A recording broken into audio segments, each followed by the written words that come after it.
ಎಲ್ಲ ನಡೆದ್ರು ಸಹಿತ ಇವತ್ತು ಸಾಕ್ಷಿದಾರರನ್ನು ದೂರುದಾರರನ್ನು ಎನ್ಕ್ವೈರಿ ಮಾಡೋದನ್ನು ಅದು ತನಿಖೆ ಮಾಡೋದನ್ನು ಮುಂದುವರಿಸಿದ್ದು ನೋಡಿದಾಗ ಒಬ್ಬ ಪ್ರಜ್ಞಾವಂತ ಸರ್ಕಾರ ಇದನ್ನು ಪ್ರಶ್ನೆ ಮಾಡಬೇಕಾಗಿತ್ತು. ಯಾಕಪ್ಪ ಅವ್ರು ದೂರುದಾರರು ಯಾರಿಗೆ ದೂರು ಕೊಟ್ಟಿದ್ದಾರೆ, ಯಾರು ಮೇಲೆ ಕೊಟ್ಟಿದ್ದಾರೆ, ಅವ್ರು ತನಿಖೆ ಮಾಡಬೇಕಾಗಿತ್ತು. ಇವತ್ತಿನವರೆಗೆ ಬಂದ ಮಾತನ್ನು ಸಹ ಸಿದ್ದರಾಮಯ್ಯ ಹೇಳಿಲ್ಲ, ಜೊತೆಗೆ ನಮ್ಮ ಗೃಹ ಮಂತ್ರಿ ಹೇಳಿಲ್ಲ, ಡಿ ಕೆ ಶಿವಕುಮಾರ್ ಮೊದಲು ಹೇಳುವುದೂ ಇಲ್ಲ. ಯಾಕಂದರೆ ಭಕ್ತರವರು, ಆರಾಧ್ಯ ಭಕ್ತರು. ಹೀಗಾಗಿ ಸತ್ಯ ಹೊರಗೆ ಬಂದರೆ ಹೆಂಗೆ ಬರ್ತದಂತ, ಜನರಿಂದ ಆಯ್ಕೆ ಆದಂಥ ಜನರಿಗಾಗಿರುವಂಥ ಸರ್ಕಾರ ಜನರಿಗೆ ಈ ರೀತಿ ಮೋಸ ಮಾಡಿದರೆ ಏನು ಹೇಳಲಿಕ್ಕೆ ಸಾಧ್ಯದ? ಅದು ಹೇಳಿ ನಿಮ್ಗೆ ಆರಂಭದಲ್ಲ.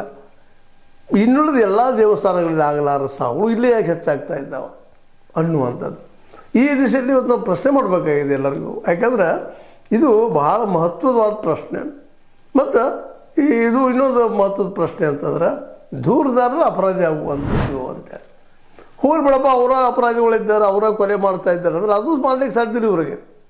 ಇಲ್ಲಿವರೆಗೆ ಆದಂತೆಲ್ಲ ಸಾವುಗಳಿಗೆ ಇವರ ಕಾರಣ ತೋರಿಸುವಂಥ ಶಕ್ತಿ ಈ SITಗೂ ಇಲ್ಲ, ಸರ್ಕಾರಕ್ಕೂ ಇಲ್ಲ, ಸ್ವತಃ ನಮ್ಮ ಆಡಳಿತಾಧಿಕಾರಿ ಹೆಗ್ಡೆ ಅವ್ರಿಗೂ ಇಲ್ಲ, ಯಾರಿಗೂ ಇಲ್ಲ. ಇದು ನಡೆದಿಲ್ಲೇನ್ರಿ ಸಾವುಗಳು ಅನ್ನೋದನ್ನು ಯಾರೂ ರಿಜೆಕ್ಟ್ ಮಾಡೋದಿಲ್ಲ, ಮಾಡಲಿಕ್ಕೆ ಸಾಧ್ಯವೂ ಇಲ್ಲ. ಡಾಕ್ಯುಮೆಂಟ್ ಎವಿಡೆನ್ಸ್ ಅದಾವಿಲ್ಲ. ಆದರೆ ಹಿಂದಿದ್ದವ್ರು ಯಾರು ಅನ್ನೋದು ಇವತ್ತು ದೊಡ್ಡ ಪ್ರಮಾಣದಲ್ಲಿ ಪ್ರಶ್ನೆ ಮಾಡ್ತಾ ಇದ್ದಾರೆ. ಆದರೆ ಏನಾಗಿತ್ತು ಅಂದ್ರೆ ಬೆಕ್ಕಿನ ಕೊರಡೆಗೆ ಗಂಟೆ ಕಟ್ಟುವವರು ಯಾರು, ಈ ಪ್ರಸಂಗ ಬಂದುಬಿಟ್ಟದ. ಸರ್ಕಾರ ಅಂತಿ SIT ನೇಮಿಸಿಪ್ಪ, ನಮ್ಗೆ ಗೊತ್ತಿಲ್ಲ, ಅವ್ರಿಗೆ ಕೇಳ್ರಿ.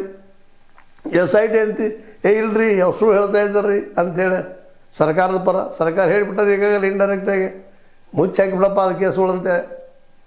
ಮತ್ತೊಂದು SIT ಇದೇ ಪರಿಸ್ಥಿತಿ ಆಗೋದು, NIA ತಂದ್ರೆ ಇದೇ ಪರಿಸ್ಥಿತಿ ಆಗೋದು, CBI ಇದನ್ನೇ ಮಾಡೋದು. ಈಗಾಗಲೇ CBI ಸೌಜನ್ಯ ಕೇಸನ್ನು ಮಾಡಿದ್ದೇನು, ಯಾರೋ ಒಂದಿಬ್ಬರ ಮೇಲೆ ಹಾಕಿಬಿಟ್ಟಿದ್ದದು ಇವರಪ್ಪ. ಹಂಗೆ ಡೇಟ್ ಮೇಲೆ ಡೇಟ್ ಮುಂದೆ ಹೋಯ್ತು. ಇವತ್ತಿನವ್ರಿಗೆ ಎನ್ಕ್ವೈರಿ ಆಗಲಿಲ್ಲ, ಇನ್ನೂ ಹೊರಗೆ ಬರ್ತಾ ಇಲ್ಲ. ಸ್ವತಃ ಮಟ್ಟನವರು ತಿಮ್ಮರೋಡಿಯವರು ಸಾಕಷ್ಟು ಸಾಕ್ಷಿಗಳನ್ನು ಸರ್ಕಾರಗಳ ಮುಂದಿಟ್ಟರು ಸಹಿತ, ನ್ಯಾಯಾಂಗದ ಮುಂದಿಟ್ಟರು.